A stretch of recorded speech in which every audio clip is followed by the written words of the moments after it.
ओम नमः सिद्धेभ्यः। झाडग्गिदग्धकं मे निर्मलसुविशुद्धलब्धसद्भावे नम्यूणपरमसिद्धे सुतच्च सारं पवोच्छामि। बोलिए श्री खजराज शांतिनाथ भगवान की जय। आचार्य श्री देवसेन स्वामी की जय। हम सभी का ये परम सौभाग्य है कि हमें आचार्य देवसेन स्वामी का महान ग्रंथ तत्वसार के अध्ययन का अवसर मिल रहा है। इस ग्रंथ में आध्यात्मिक वर्णन एक के बाद एक हमें प्राप्त हो रहे हैं। आज हम दो गाथाओं का अध्ययन करेंगे, क्रमशः गाथा क्रमांक 20 और 21। ये दोनों गाथाएं बहुत सरल और महत्वपूर्ण हैं। जब मुनि महाराज निज आत्मा का ध्यान, अपनी शुद्ध आत्मा का ध्यान कर रहे होते हैं, तो वो क्या ध्यान में क्या क्या चिंतन कर रहे हैं, ध्यान में क्या विचार कर रहे हैं, यह यहाँ पर निज आत्मा का स्वरूप प्रकट किया जा रहा है। चलिए प्रारंभ करते हैं। गाथा क्रमांक 20। उच्चारण।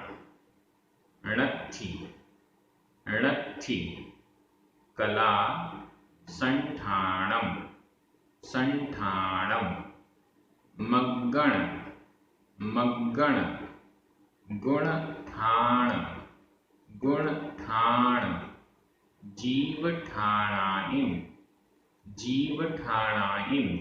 ये पूरा एक समासित पद है। मग्गण गुणठाण जीवठाणाइम, मग्गण गुणठाण जीवठाणाइम। ण य लद्धि लद्धि अददाध लद्धि बंध ठाणा ठाणा लद्धि बंध ठाणा।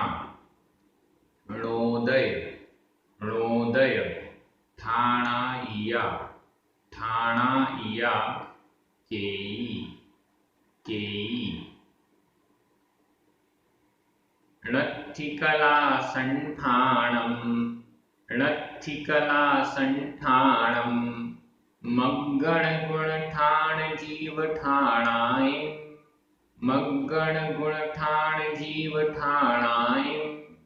नयलद्धि बंध ठाणा नयलद्धि बंध ठाणा। णोदय ठाणाइया केयी णोदय ठाणाइया केयी। बहुत अच्छी गाथा है, बड़ी सरल है।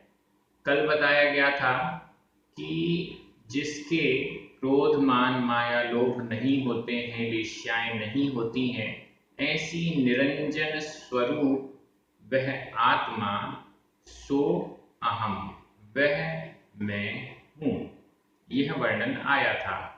आज उसको और आगे बढ़ा रहे हैं इस गाथा में।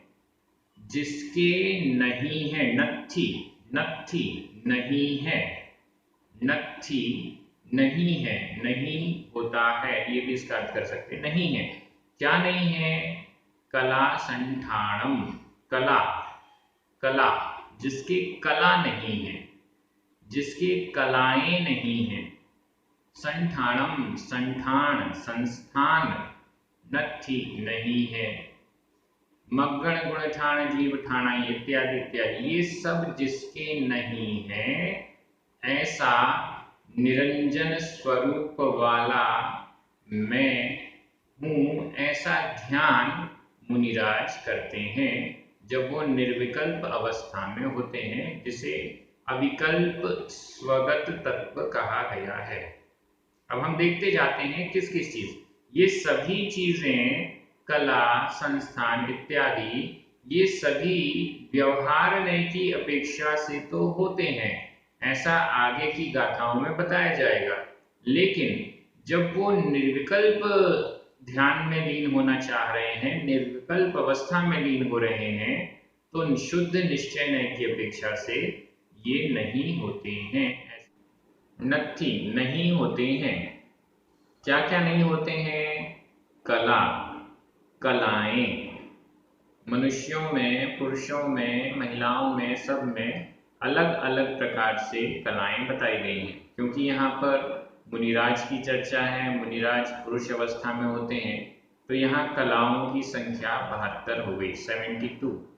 72 कलाएं होती हैं जिस आत्मा के, जिसके स्वरूप में कलाएं नहीं हैं, या कलाएं जिनका स्वरूप नहीं है, ऐसी आत्मा। कलाएं जिसका स्वरूप नहीं है, ऐसी आत्मा। 72 कलाएं हैं, 72। ये कलाएं कर्मों के क्षयोपशम से उत्पन्न होती हैं। अलग अलग प्रकार की कलाएं हैं जिससे जीव, यह संसारी प्राणी अपनी आजीविका करता है। इसके बाद संठानम, संस्थान। संस्थान का मतलब है आकृति। जो 6 प्रकार का संस्थान है, समचतुरस्र संस्थान आदि, ये 6 प्रकार का संस्थान। शरीर की आकृति, शरीर कैसा है, एकदम बराबर है, यहाँ से वहां से लंबाई चौड़ाई एकदम जैसी होनी चाहिए वैसी है, वो कहलाता है समचतुरस्र संस्थान। कई बार ऊपर की लंबाई ज्यादा है, नीचे का पोर्शन थोड़ा सा कम है, ऊपर का पोर्शन कम है, नीचे का पोर्शन ज्यादा है, ऐसे अलग अलग, कोई कुब्जा है, कोई वामन है, ऐसे 6 प्रकार के संस्थान होते हैं। यह संस्थान भी जीव का स्वरूप नहीं है। नत्थि, नहीं है, जिसका स्वरूप नहीं है, संस्थान जिसका स्वरूप नहीं है, वह निरंजन आत्मा मैं हूँ, ऐसा ध्यान निर्विकल्प अवस्था में किया जाता है। और क्या क्या नहीं है, मग्गण, गुणठाण, जीव ठाणाई, मार्गणा, ये जीव का स्वरूप नहीं है, यह मेरा स्वरूप नहीं है, यह निरंजन शुद्ध आत्मा का स्वरूप नहीं है। मार्गणा का अर्थ होता है ऐसे स्थान जहां पर जीव को खोजा जाता है। गति, इंद्रिय, काय, योग इत्यादि 14 प्रकार की मार्गणाएं होती हैं। गति की अपेक्षा से 4 गतियां हैं, उन 4 गतियों में कौन सा जीव कब तक कहाँ रहता है, किस प्रकार से रहता है इत्यादि, ये सारा वर्णन मार्गणा स्थानों में होता है। लेकिन शुद्ध निश्चय नय की दृष्टि से मार्गणा स्थान उस निरंजन शुद्धात्मा में, मुझ में नहीं है, ऐसा चिंतन ध्यान में मुनिराज करते हैं। गुणस्थान, 14 प्रकार के गुणस्थान हैं, वो 14 प्रकार के गुणस्थान भी जीव का स्वरूप नहीं है। मोह और योग के निमित्त से जो भाव जीवों में उत्पन्न होते हैं उनको गुणस्थान कहते हैं। अलग अलग प्रकार के गुणस्थान हैं जिसकी चर्चा पहले की गई है। वे गुणस्थान भी जीव का स्वरूप नहीं है, वो गुणस्थान भी नत्थि नहीं है। जीव ठाणाई, जीव स्थान, जीव स्थान 14 प्रकार के जीव स्थान होते हैं। एक इंद्रिय संबंधी सूक्ष्म और बादर, ये 2 हो गए, फिर 2 इंद्रिय, 3 इंद्रिय, 4 इंद्रिय, और पंचेंद्रिय संबंधी संगी और असंगी, ये कुल हो गए 7। इन 7 को ही पर्याप्तक और अपर्याप्तक के भेद से 7 और गुणित 2, तो ये 14 प्रकार के जीव स्थान हो गए। जीव स्थान और भी अनेक प्रकारों के होते हैं। जीव स्थान का मतलब जीवों के भेद, अलग अलग प्रकार के जीवों के भेद। तो यह भी जस्य नत्थि, जिसके नहीं है, सो निरंजनो अहम, वह निरंजन मैं हूं, ऐसे ध्यान की प्रक्रिया में आता है। न, नहीं, य और न, नहीं है। लब्धि, बंध, ठाणा, लब्धि, ठाणा शब्द दोनों में जुड़ जाएगा। लब्धि यानी लब्धि, लब्धि स्थान, लब्धि स्थान भी नहीं है। जिन लब्धियों को के कारण सम्यक दर्शन आदि प्रकट हो रहे थे या स्पष्ट हो रहे थे कि सम्यक दर्शन निकट आ रहा है, वो काल लब्धि, देशना लब्धि आदि क्षौषम लब्धि, ये सारी लब्धियां भी जीव की नहीं है। निरंजन शुद्धात्मा जो मैं हूं वैसी नहीं है, यह बताया जा रहा है। बंध ठाणानी, बंध ठाण, बंध स्थान, कर्मों के बंध कहाँ कहाँ किस किस अपेक्षा से किन कारणों से होते हैं, मिथ्यात्व, विरति, कषाय योग इत्यादि, इनके निमित्त से जो बंध होता है कर्मों का, उसके अलग अलग स्थान हैं। उन स्थानों में अलग अलग कर्म प्रकृतियों के बंद हो रहे हैं, क्वांटिटी का बंद हो रहा है। ये सारी चर्चाएं भी निरंजन शुद्ध आत्मा में नहीं है। नोदय ठाणाया, नोदय संधि विच्छेद कर लीजिए, न प्लस उदय, न में छोटा आ, उदय का उ, आ और उ मिलकर ओ हो गया, नोदय, न उदय, ठाण आइया, यहां भी संधि विच्छेद कर लीजिए, ठाण प्लस आइया, ठाण, न में छोटा आ, आइया में बड़ा आ, छोटा आ और बड़ा आ मिलकर बड़ा आ हो गया, ठाण स्थान, आइया आदिक, ना नहीं है, उदय स्थान आदिक, उदय स्थान भी नहीं है। उदय स्थान कर्मों के उदय का स्थान, कौन से कर्म का उदय किस गुण स्थान में होता है, किस किस गुण स्थान में किन किन कर्मों का उदय पाया जाता है इत्यादि, ये भी नहीं है। इसमें आदि, आइया, आदिक, आदिक कौन से, आदि से मतलब है उदीर्णा स्थान, बंद स्थान हो गया, उदय स्थान हो गया, उदीर्णा स्थान। इसके अलावा उदीर्णा, उदीर्णा मतलब कौन सा कर्म किस गुण स्थान में उदीरित होता है, उसका नंबर नहीं है फल देने का, फिर भी आ जाता है उदय देने के लिए, उदय में आने के लिए, उसको कहते हैं उदीर्णा। उदीर्णा, उदीर्णा जिन जिन गुण स्थानों में जैसे जैसे होती है वो कहलाते हैं उदीर्णा स्थान।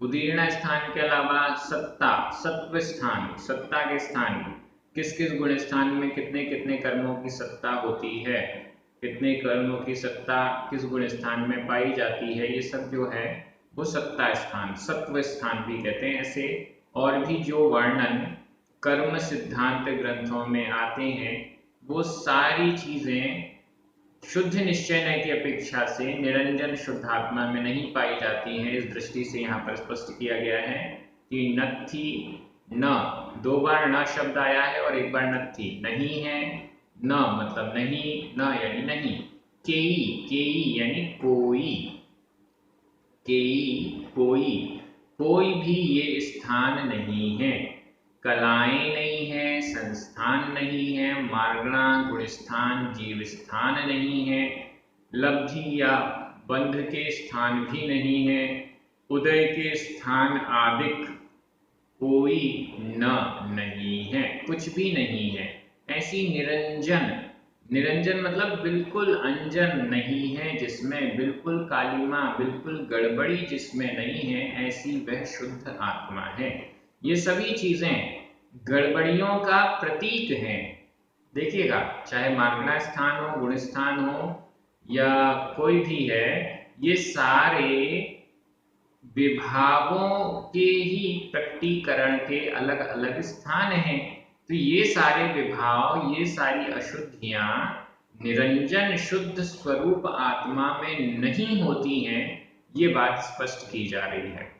इसको ही जो निर्विकल्प स्वतत्व के ग्राहक हैं, ऐसे मुनि महाराज इस ही निरंजन स्वरूप आत्मा को ग्रहण करते हैं, ध्यान करते हैं, चिंतन में डूबे रहते हैं, ऐसा समझना चाहिए।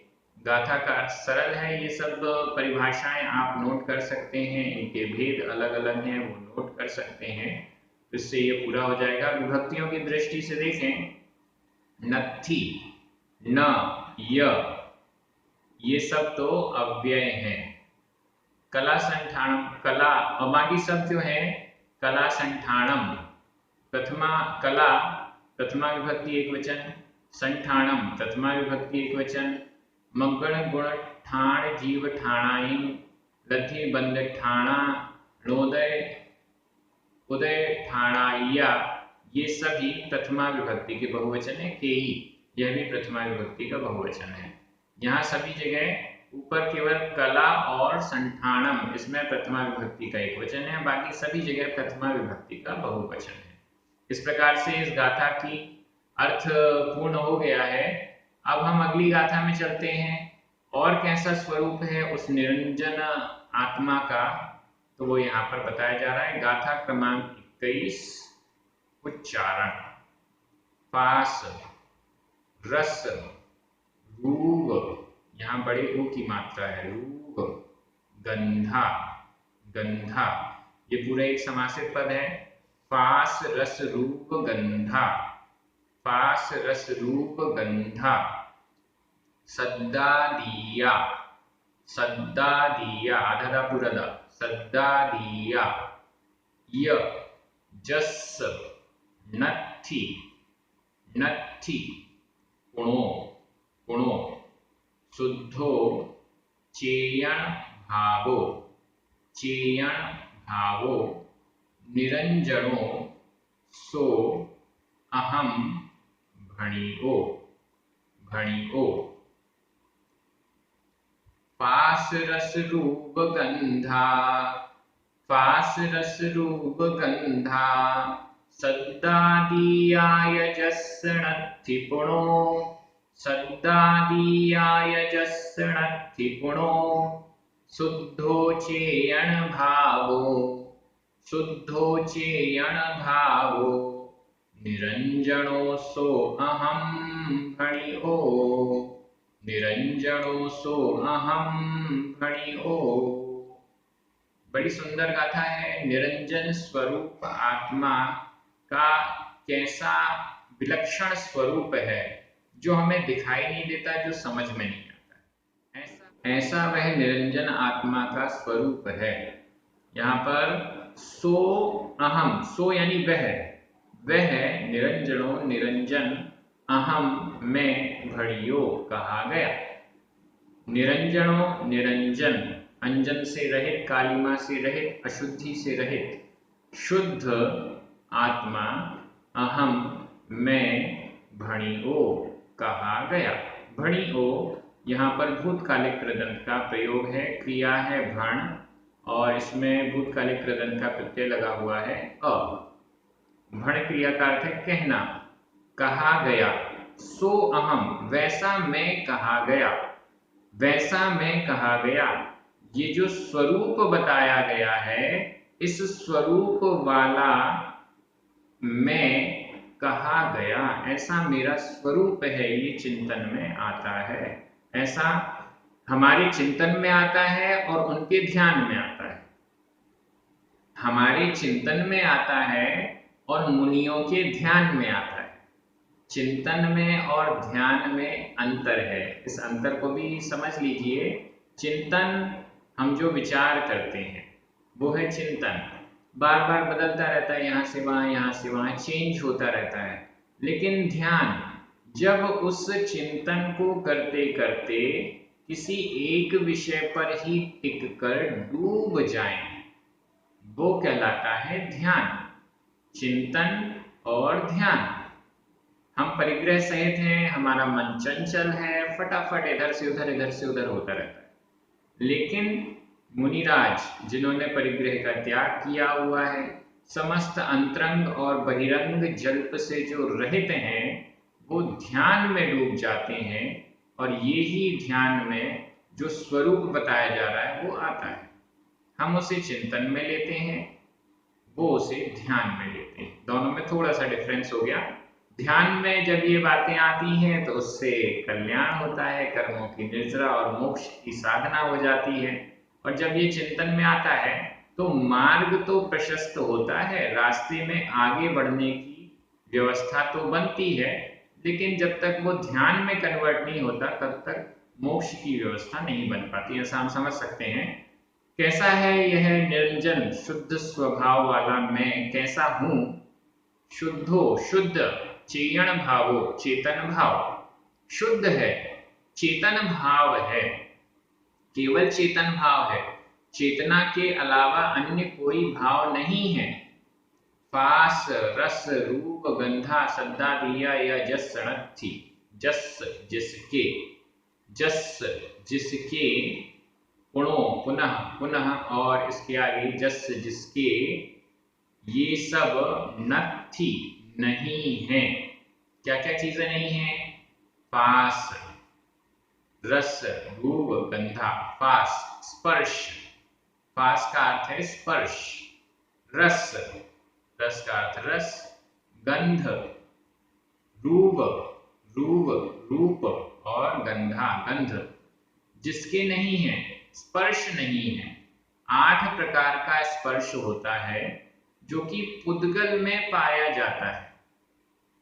जीव में, मुझ में, निरंजन स्वरूप आत्मा में ऐसा कोई स्पर्श नहीं होता है। रस, 5 प्रकार का रस है, स्वाद है, पुद्गल में पाया जाता है। निरंजन स्वरूप मुझ में, आत्मा में ये नहीं होता है। रूप, रूप यह भी, रूप का अर्थ यहाँ पर वर्ण हो गया, यह भी पुद्गल में पाया जाता है। मुझ में, निरंजन स्वरूप आत्मा में ये नहीं होता है। गंध, सुगंध या दुर्गंध, ये भी पुद्गल में पाई जाती है। आत्मा में ना कोई गंध है, सुगंध, दुर्गंध कुछ भी नहीं होती है। ऐसा निरंजन शुद्ध आत्मा का स्वरूप है। और क्या नहीं होता है? सद्दादिया, संधि विच्छेद कर लीजिए। सद्द, आधा पूरा, इसमें छोटा अ, आदिया, बड़ा आ, छोटा आ और बड़ा आ मिलकर बड़ा आ हो गया। सद्द शब्द, आदिया आदिक, शब्द आदिक, शब्द आदिक भी जस जिसके नत्थि नहीं होते हैं, सो वह शुद्धो शुद्ध, चेयण भावो चेतन भाव, निरंजनो निरंजन, अहम मैं, भणियो कहा गया। ऐसा हमें समझना चाहिए। ये गाथा बड़ी सरल है। ये सब चीजें आत्मा में नहीं होती हैं, आत्मा के शुद्ध स्वरूप में ये नहीं पाई जाती हैं। कौन कौन सी? स्पर्श, रस, रूप, गंध, शब्द आदि। और भी जो पुद्गल के गुण हैं वो सारे के सारे यहाँ पर आदि शब्द से लिए जा सकते हैं। ये जो शब्द आपको सुनाई दे रहे हैं, ये इनका आत्मा से कोई संबंध नहीं है। जो शब्द हैं वो आत्म रूप नहीं है, आत्म स्वरूप नहीं है, ये तो पुद्गल हैं, पौद्गलिक शब्द हैं जो आपको सुनाई दे रहे हैं। तो इस दृष्टि से ये स्पर्श, रस, रूप, गंध और शब्द आदि, ये कुछ भी जिसके नहीं होते हैं, जो शुद्ध है, चेतन भाव स्वरूप है, निरंजन है, वह मैं हूँ, ऐसा मेरा स्वरूप है, यह भणियो कहा गया। ये व्याख्या सोहम की हम पहले कर चुके हैं, उसको फिर से आप ध्यान कर लीजिए। सोहम का अर्थ सो यानी वह, अहम यानी मैं। जैसे जिनेंद्र भगवान का शुद्ध स्वरूप है, सो वैसा ही अहम मैं हूं। जैसे वो वैसा मैं, जैसे वो वैसा मैं। यह जब ध्यान में लाया जाता है तो मुनि महाराज ध्यान में लाते हैं, हमें भी चिंतन में लाना चाहिए। गाथाओं का अर्थ एकदम स्पष्ट है, सरल है। विभक्तियों की दृष्टि से देख लीजिए।